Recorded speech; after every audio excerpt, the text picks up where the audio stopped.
Pemirsa, warganet heboh dengan munculnya grup komunitas fantasi sedarah di media sosial Facebook. Grup ini berisi pembicaraan mengenai fantasi seksual dengan keluarga kandung alias incest.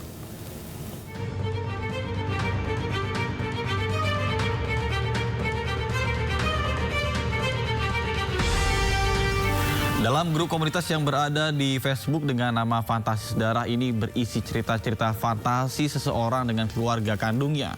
Seperti ayah terhadap anak kandungnya atau seorang anak dengan ibu kandungnya. Grup ini diketahui telah memiliki lebih dari 40.000 anggota yang tergabung di dalamnya. Dan usai viral, grup dengan nama Fantasi Sedarah itu pun berganti nama menjadi Suka Duka.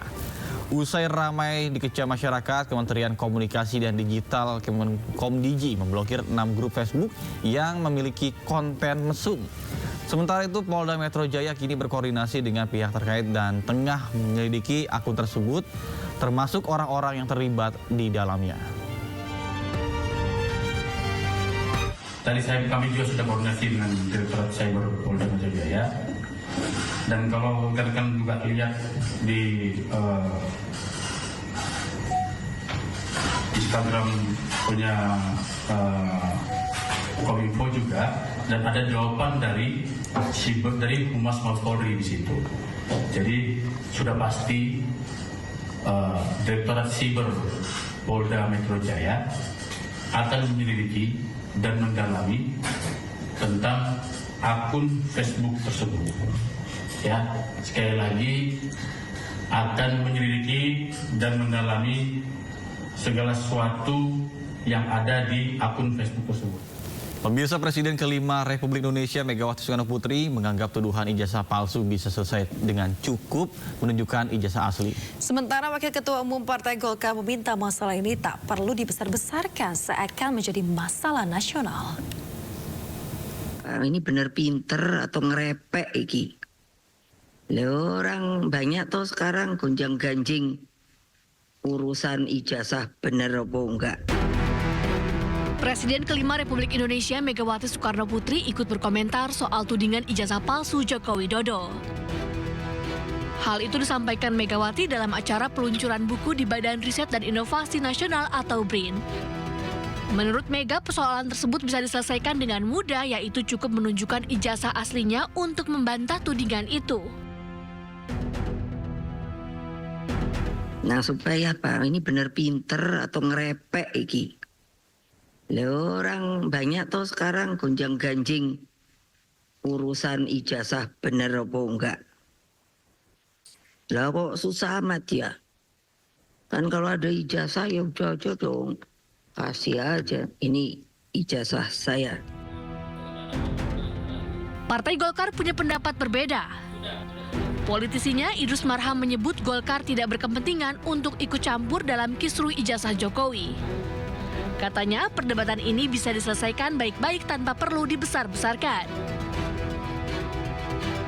Ini kan kita bicara tentang masalah sistem, itu biarlah itu ya. Jadi saya kira bagi kita janganlah jadi masalah-masalah yang bisa selesaikanlah dengan baik. Jangan jadi masalah, apalagi diangkat masalah seakan-akan masalah bangsa, masalah nasional kita, udahlah.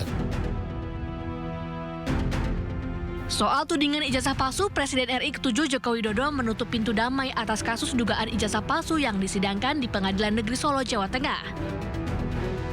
Jokowi beralasan pintu damai ditutup lantaran dirinya merasa sangat terhina. Ya, ini kan bukan objek penelitian. Kan sudah menghina saya sehina-hinanya. Sudah menuduh ijazah itu ijazah palsu. Sudah merendahkan saya serendah-rendahnya. Ya nanti dibuktikan lewat proses hukum. Nanti akan kita lihat di proses di pengadilan seperti apa. Di tengah kontroversi ijazahnya yang dituding palsu, Presiden ke-7 RI Joko Widodo mengunjungi rumah dosen pembimbing akademisnya di Fakultas Kehutanan Universitas Gadjah Mada. Video pertemuan ini diunggah Jokowi melalui akun media sosial pribadinya. Keduanya berbincang selama 45 menit terkait masa-masa saat Jokowi menempuh pendidikan di UGM dulu. Tim Liputan, iNews melaporkan. Pemirsa, Presiden ke-7 RI Joko Widodo bicara mengenai peluang dirinya menjadi Ketua Partai Solidaritas Indonesia. Dirinya masih memperhitungkan peluang kemenangan jika mendaftar maju sebagai kandidat Ketua Umum PSI. Ketua PSI. Ketua Umum PSI, Pak. Iya, masih dalam kalkulasi. Jangan sampai kalau nanti misalnya saya ikut, saya kalah.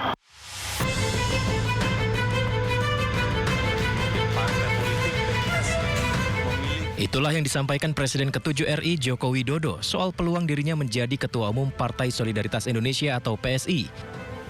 Jokowi membuka kemungkinan maju sebagai kandidat Ketua Umum PSSI. Menariknya, Jokowi masih kalkulasi dan mengaku belum tahu sejauh apa peluangnya. Misalnya mendaftar akan bersaing dengan anak sendiri, Pak, Mas Kaisang? Ya nggak tahu. Kalau saya mendaftar mungkin yang lain nggak mendaftar mungkin. Melihat peluangnya seperti apa, Pak? Ya belum tahu karena ini kan yang saya tahu katanya mau pakai e-voting, one man one vote. Seluruh anggota diberi hak untuk memilih.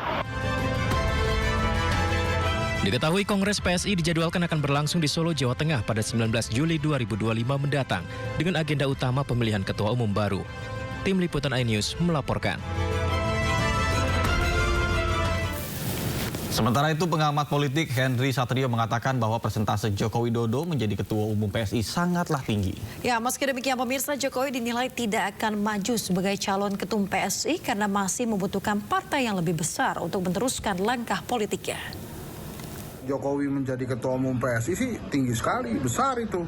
Tapi pertanyaannya, Pak Jokowinya mau atau tidak?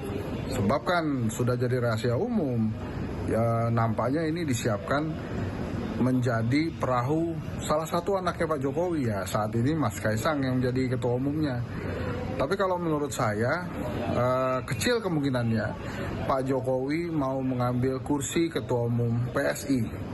Bukan cuma alasan belum bisa lolos ke Senayan, tapi Pak Jokowi menurut saya perlu sebuah perahu yang sudah besar dan kuat untuk mendukung. Gas Operasi Damai Kartens 2025 dilaporkan gugur dalam kontak tembak dengan kelompok kriminal bersenjata di Kampung Usir Distrik Mulia, Kabupaten Puncak Jaya, Papua Tengah pada Kamis 15 Mei 2025.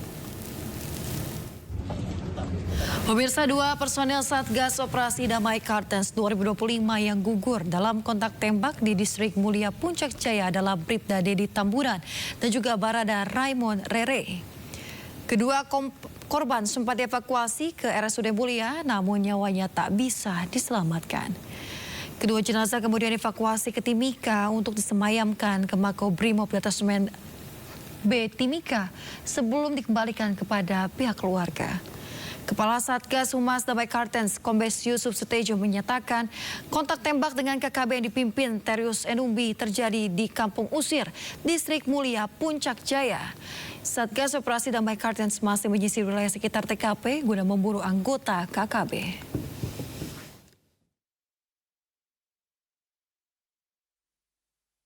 Pada Kamis tanggal 15 Mei.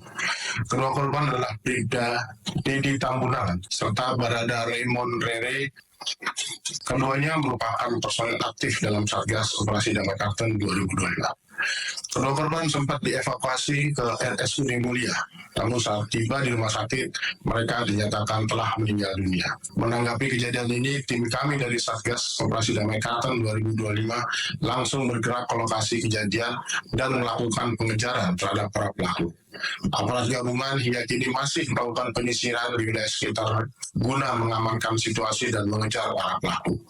Kami mengimbau masyarakat Puncak Jaya untuk tetap tenang, tidak mudah terprovokasi, serta mendukung upaya penegakan hukum yang dilakukan oleh aparat.